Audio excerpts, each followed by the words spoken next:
Rates of hunger have been falling in many parts of the world. However, rates of micronutrient deficiencies are conversely on the rise with accompanying manifestations of malnutrition. In particular, deficiencies of iron, vitamin A, iodine, and zinc are associated with poor growth and cognitive development, as well as increased mortality and morbidity in both adults and children. Micronutrient deficiencies are often referred to as hidden hunger, as they can occur within the context of adequate energy intake and can be overlooked using traditional food security measures. Malnutrition is also an intergenerational issue, exacerbated by modern changes in diet.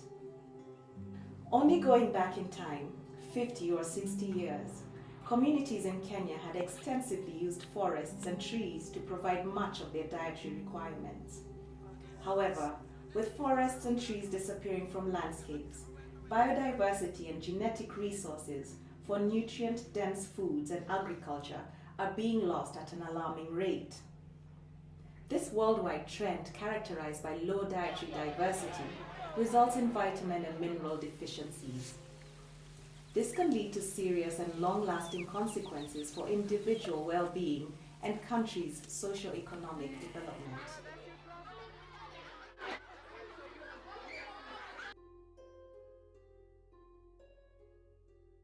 When I retired, I had a vision of this nutrition food and why our people long back used to stay for a long time.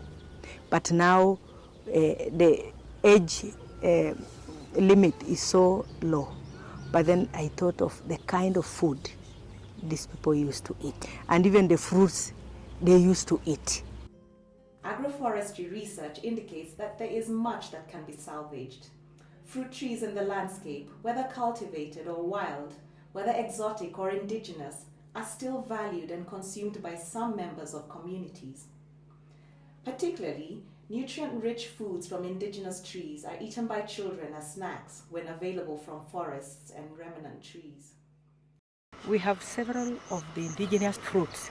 We have a mango, a kwali, a malera, a jolokome. All those are found within this reach, and children normally eat them. And we have also a may, it is masambarao.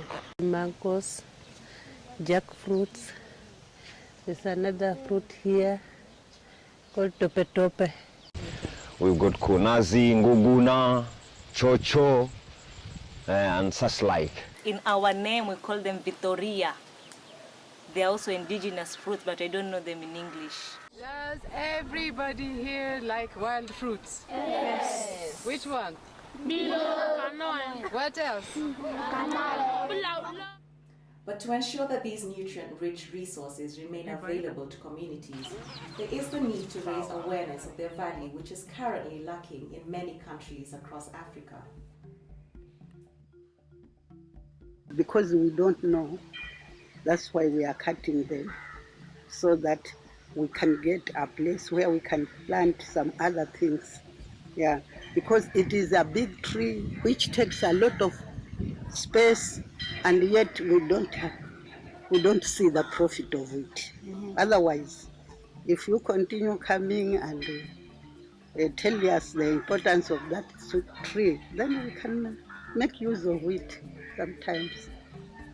Failure to that, we are going to cut them because they are useless to us. Yeah.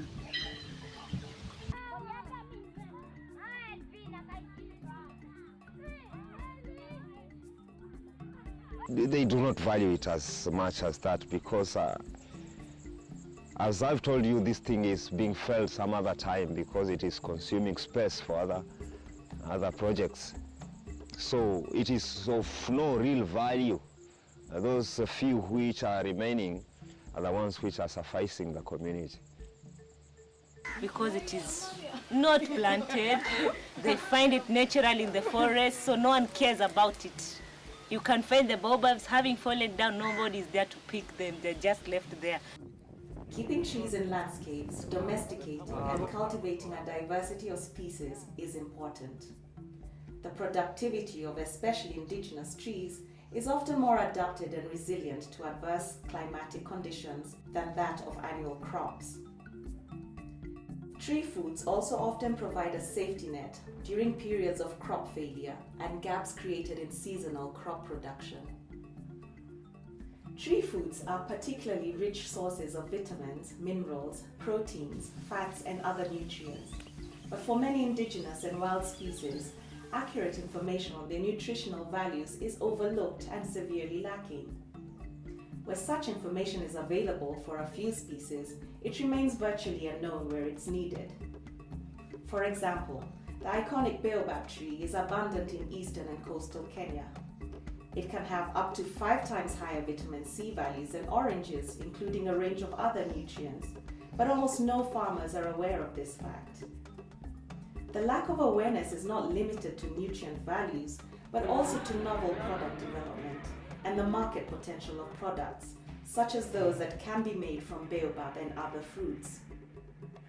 These potentials can be local and increasingly international, with demand for highly nutritious, organic, and novel fruits in European and North American markets.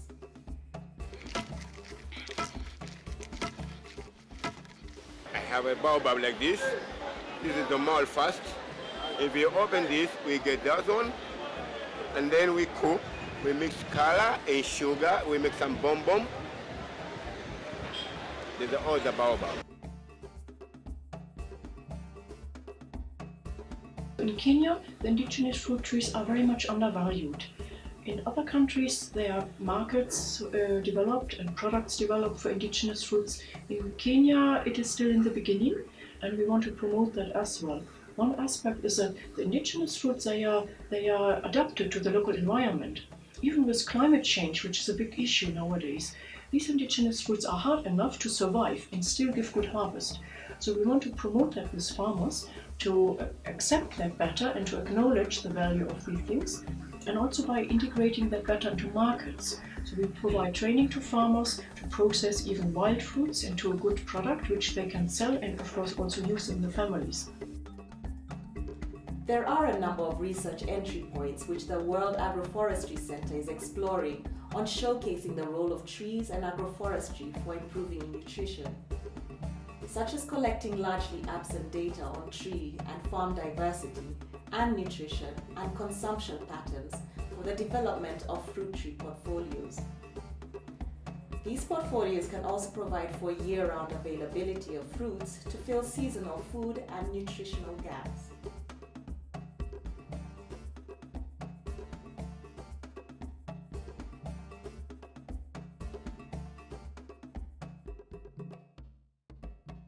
Where the exotic fruits are ready, we eat them. When they are gone, we've got indigenous fruits. We have fruits all time round. Yeah. Busia County has good diet because the things that are found in this county are good. If people only make use of them the right way, they will get the right thing. You know, you may walk far place to look for gold, and yet gold is just where you are.